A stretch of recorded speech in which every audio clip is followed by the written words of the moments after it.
Hürmetli Kazak eli, Kazak jurtu biz bugün mынау tavuktan кереметтей bir бұқтырған ас мәзірін сіздерге ұсынып отырмыз.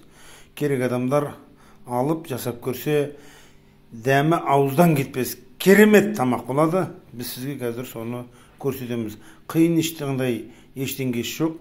Тауықты әдемілеп, тазалап, жуып, осындай ыдысқа саласыздар. Тауық болсын, үйрек, қаз, түйе тауықтан да жасауға болады. Міне кетчуппенен майонез осылай қылып араластырып, қазір осыған қосатын өзі қоспа бар. Міне осы қоспаны қосасыздар.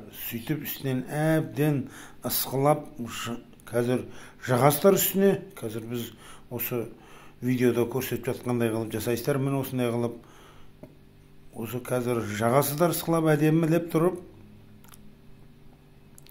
Керемет, дәмі ауыздан кетпейтін кішігірім отбасыдағы болсын, кішігірім жолдастар. Бұны біреу емес, екі қылып та жасауға болады. Қазір электропешка көп қой, түрлі электропешкаға. Мына алдарыңызға ұсынып отқан екі фольга. Осы фольгаға жақсылап тауықты орайсыздар. Орап болғаннан кейін электропешкаға салып, өзі қызуына қарай ұстайсыздар ғой. Міне керемет ас мәзірі дайын болады. Өз температурасын сөрге қойып, қалауларыңызша ертерек пісірсеңіздер, сәл жоғарырақ, сәл ұзағырақ тұрсын десеңіздер, сәл төмен қылып, соңында мынандай ас болып шығады. Міне керемет картошкасымен қосып бірге саласыздар.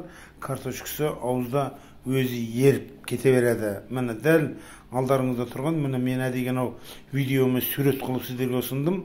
Жақсы көрінсін, әдемі көрінсін деп.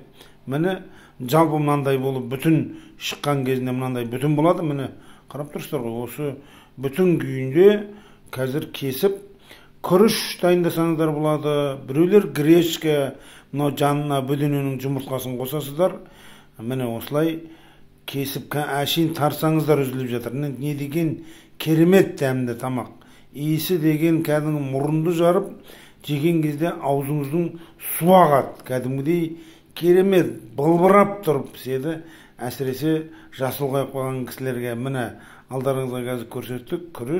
Күріштен соң міне осы жанына картошка, яғни көк пияз, қалауынша көк шөп салсаңыздар да болады. Міне ең соңында осындай ауызға шайнамай жете беретін тағам болады. Ал ендеше астарыңыз дәмді болсын, қазақ елі.